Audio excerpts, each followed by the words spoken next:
রাজধানী মোহাম্মদপুরে বেড়িবাঁধ ইউল্যাব ইউনিভার্সিটির পাশে একটি গ্যারেজে অগ্নিকাণ্ডের ঘটনা ঘটেছে। এই ঘটনায় গ্যারেজে থাকা একটি পিকআপ, একটি অ্যাম্বুলেন্স ও একটি মাইক্রোবাস পুড়ে গেছে। গত রাতে এই ঘটনা ঘটে।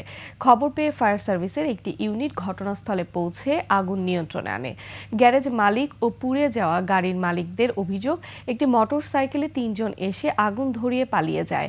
পরে ওই গাড়িতে থাকা গ্যাস সিলিন্ডার বিস্ফোরণ হয়ে পাশে থাকা দুটি গাড়িতে ছড়িয়ে পড়ে।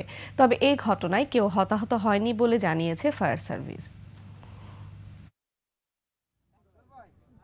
মূলত ছিল ৩ জন, গাড়িতে ছিল ৩ জন, মোটরসাইকেলে ২ জন গেছে, একজন দৌড়ে গেছে, ধরতে পারিনি, একজনও ধরতে পারি নাই। গ্যাসের সিলিন্ডার একটা বাস্ট হয়েছিল, আমরা এই জন্য একটু ছিলাম। আমরা খুব সাবধানভাবে আরেকটা সিলিন্ডার যেন বাস্ট না হয় গাড়িতে, আমরা ওইভাবে হ্যান্ডেল করে আগুনটাকে নিয়ন্ত্রণে আসে আগুনটা নির্বাপন করছি আর কি।